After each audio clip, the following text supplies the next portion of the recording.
शहनाज जी, क्या उम्मीदें रखेगी जम्मू कश्मीर की? अब आवाम की जम्मू कश्मीर में कब तक भारतीय जनता पार्टी इंतखाबात मुनक्किद कराएगी?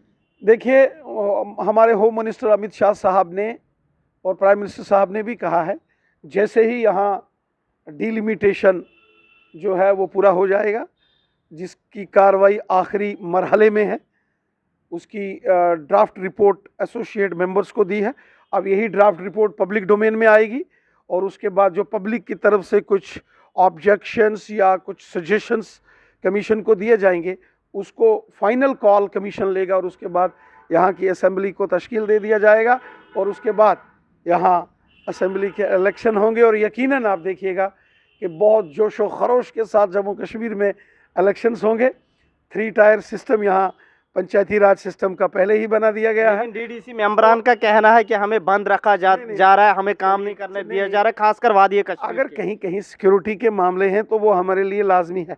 हमारे मेंबरों की, इलेक्टेड मेंबरों की ज़िंदगी का यहाँ सवाल आएगा तो हमें उस पर थोड़ा गंभीरता से, और वो एहतजाज भी कर रहे हैं अपनी मांगों को लेकर, तो वो लोगों का काम कैसे कर पाएंगे उनको जब आप उनके काम नहीं उन कर रहे तमाम मेंबरों को सिक्योरिटी प्रोवाइड करना, उनका ख्याल रखना, उनकी ज़िंदगी और उनके परिवार की ज़िंदगी भी हमारे लिए बहुत अहम है, क्योंकि वो पब्लिक के रिप्रेजेंटेटिव्स हैं। उन्होंने खिदमत खलक करनी है, आवाम की खिदमत करनी है, और खुदा ना करे कि अगर किसी को कोई ज़रा सी खरोच भी लगी है तो हमें तकलीफ़ होगी और मुल्क में फिर हमारी बेइज्जती होती है।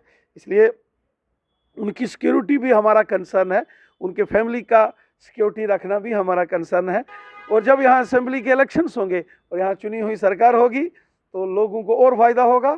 और मुझे यकीन है कि इस बार रियासत जम्मू कश्मीर की आवाम भारतीय जनता पार्टी को अपना प्यार, अपना सपोर्ट देगी और रियासत जम्मू कश्मीर में भारतीय जनता पार्टी की सरकार होगी। मुझे यकीन है कि मजहबी सियासत को छोड़कर जम्मू कश्मीर में आप सियासत करेंगे या मजहबी इश्यूज उठाकर आप सियासी सरगर्मियां शुरू करेंगे? हमने हमेशा, हमारे प्राइम मिनिस्टर साहब का मिशन, गवर्नमेंट का स्लोगन है सबका साथ, सबका विकास, सबका विश्वास, सब हमारे हैं।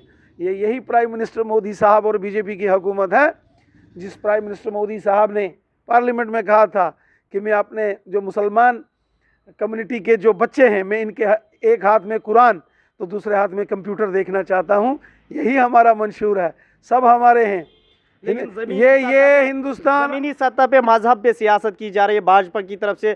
ज्यादातर उत्तर प्रदेश और कर्नाटक में भी हमने देखा हिजाब कंट्रोवर्सी को लेकर किस तरह से भाजपा ने हिजाब कंट्रोवर्सी जानबूझकर एक साजिश के तौर पर खड़ी की गई, क्योंकि उत्तर प्रदेश में जब इलेक्शंस हो रहे थे, बड़े पैमाने पर जो हमारी मुस्लिम माताएं बहनें हैं वो बीजेपी को सपोर्ट कर रही थी, क्योंकि मोदी साहब ने जो 3 तलाक वाले मामले पर लेकर बहनों और माताओं को इंसाफ दिया।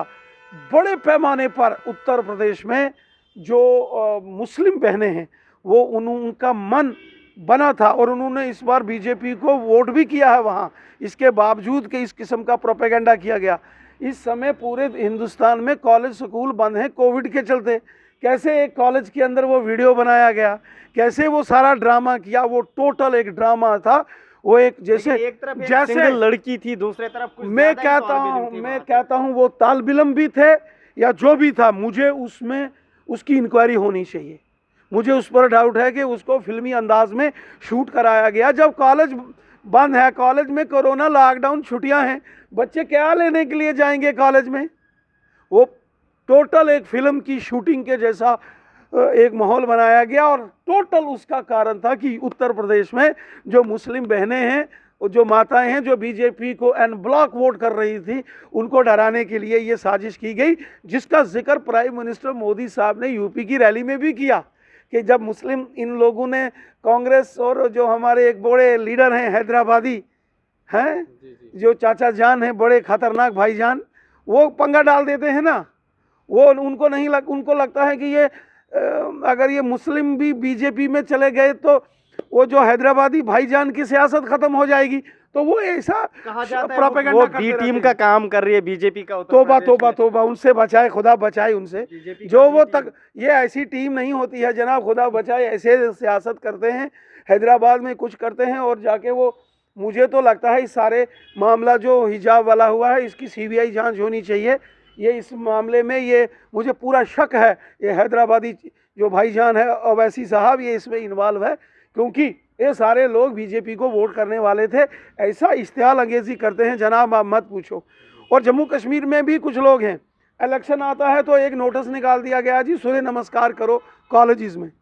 और एक सूर्य नमस्कार कोई सूरज भगवान की कोई पूजा नहीं है, ये एक ग्रुप ऑफ एक्सरसाइजेज होता है जो सुबह खाली पेट और कम से कम 2 लीटर पानी पी के शरीर को वार्म अप करके नेशनल कॉन्फ्रेंस ने इनकार किया। जो सूर्य नमस्कार जो है वो एक ग्रुप ऑफ एक्सरसाइजेज है, उसको सुबह उठ के जो है एक तरकीब से किया जाता है और इसका सूर्य भगवान की इबादत से कोई लेना देना नहीं है और इसको करने का एक तरीका है। अब किसी ने इसका नाम रख दिया सूर्य नमस्कार, तो जनाब वाला की एक ये तो एक सियासत में है, क्योंकि योगा में आप फरोग दे रहे हो योगा को जम्मू कश्मीर में, और ये एक हिस्सा है उसका।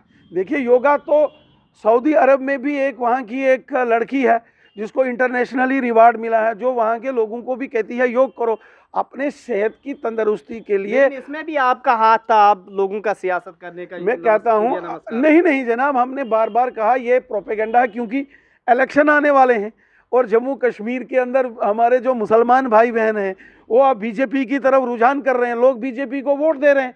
सबका साथ, सबका विकास, सबका विश्वास, सबको साथ लेके चल रहे हैं, चाहे वो गुजर बकरवाल हों, कश्मीरी हों, पहाड़ी कबीले के हों, जम्मू के डोगरे हों, रफूजी हों, शेड्यूल कास्ट हों, शेड्यूल ट्राइब्स हों। तो ऐसे रिजर्वेशन देने की बात हो रही है और आप ऐसे प्रोपेगेंडे तभी ये सियासतदान करते हैं, इनको डर है कि बीजेपी इनका सुपड़ा साफ करेगी, हिंदू मुसलमान सिख ईसाई सब बीजेपी को वोट देंगे। तो ये ऐसा इश्तिहाल अंगेजी करते हैं, जैसे हिजाब कंट्रोवर्सी खड़ी की ऐसे सूर्य नमस्कार की कंट्रोवर्सी की। अरे सूर्य नमस्कार सुबह 4 बजे से 6 बजे के बीच में होता है जनाब, और इसका इबादत से कोई लेना देना नहीं है, ये एक एक्सरसाइजेज है। और जो बच्चे कॉलेज और स्कूल पढ़ते हैं, जो ब्रेकफास्ट करके जाते हैं, वो कर ही नहीं सकते हैं, ये एक साजिश है। जैसे ये हैदराबादी जो हमारा भाईजान है वहाँ वो शरारत करता है साजिश, यहाँ भी कुछ सियासतदान हैं जो इस प्रकार की तनकीद करते हैं कि पहाड़ियों और गुज्जरों को भी अब भारतीय जनता पार्टी आपस में लड़ा रही है रिजर्वेशन के नाम पे, और नेशनल कॉन्फ्रेंस के कुछ लीडरान भी आपके साथ चल रहे हैं। जो पहाड़ी हैं और गुज्जर और बकरवाल हैं, ये एक माँ के 3 बेटे हैं और ये भाई भाई हैं। क्यों आपस में आप लड़ा रहे हैं? हम आपस में इनको जोड़ रहे हैं, ये सब इकट्ठे हैं, एक माँ के 3 बेटे हैं। पहले गुजर बकरवालों के साथ इस्तेसाल किया नेशनल कॉन्फ्रेंस कांग्रेस और पीडीपी ने। मेरे को जनाबे वाला डॉक्टर फारूक अब्दुल्ला साहब मेरे को जवाब दें इस बात का कि 70 साल पूरे मुल्क में जब गुजर और बकरवालों के कानून थे, फॉरेस्ट राइट्स एक्ट, वो यहाँ क्यों लागू नहीं किया गया? क्यों यहाँ political reservation national conference Congress और पीडीपी ने यहाँ लागू नहीं की? क्यों गुजर बकरवालों के बच्चों को इंटर डिस्ट्रिक्ट बैन करके उनकी नौकरियां खाई? क्या इसका जवाब? आपने भी पीडीपी के साथ हुकूमत की, उन्होंने नहीं करने दिया। आपने भी पीडीपी के उन्होंने नहीं करने दिया, उन्होंने नहीं करने दिया। अब जब हमारे हाथ में आई पावर, हमने सारे कानून लगा दिए ना। गुजर बकरवाल कौम की एक, मुल्क की एक जबरदस्त कौम है, हुब्बुल वतनी के जज्बे वाली। और रही बात पहाड़ी कबीले की, तो पहाड़ी कबीले के लोग भी मायानाज लोग हैं, वतन परस्त लोग हैं। तहफ़्फ़ुज़ात किस तरह से आप सेव कर पाएंगे? हम गुजरों और बकरवालों का भी ख्याल करेंगे और पहाड़ियों का भी ख्याल करेंगे। ये एक माँ के 3 बच्चे हैं, गुजर बकरवाल और पहाड़ी, एक फैमिली है हमारी, हमें बांटने की कोई साजिश नहीं कर सकता। जवाब दे डॉक्टर फारूक अब्दुल्ला साहब, गुलाम नबी आज़ाद साहब और पीडीपी के लोग, क्यों 70 साल आपने गुजर बकरवालों के बच्चों के गले काटे? क्यों इनके साथ इस्तेसाल किया? क्यों पहाड़ियों के साथ 70 साल नेशनल कॉन्फ्रेंस कांग्रेस और पीडीपी के लोगों ने इस्तेसाल किया? उनकी पीठ में खंजर मारे पहाड़ियों के। जवाब देना पड़ेगा डॉक्टर फारूक अब्दुल्ला साहब को, जवाब देना पड़ेगा जनाबे मोहतरम। उनको मिलेगी अब इंतखाबात से पहले या सिर्फ आपका इंतखाब? देखिए डॉक्टर फारूक अब्दुल्ला साहब के साथ साथ गुलाम नबी आज़ाद साहब, ये कांग्रेसियों को भी जवाब देना पड़ेगा, नेशनलियों को भी जवाब देना पड़ेगा और पीडीपी के लोगों को भी जवाब देना पड़ेगा। आपने 70 साल क्यों पहाड़ियों के गले काटे? क्यों पहाड़ियों को आपने ज़बह किया? पहाड़ियों की पीठ पे खंजर क्यों मारा इन सियासतदानों ने?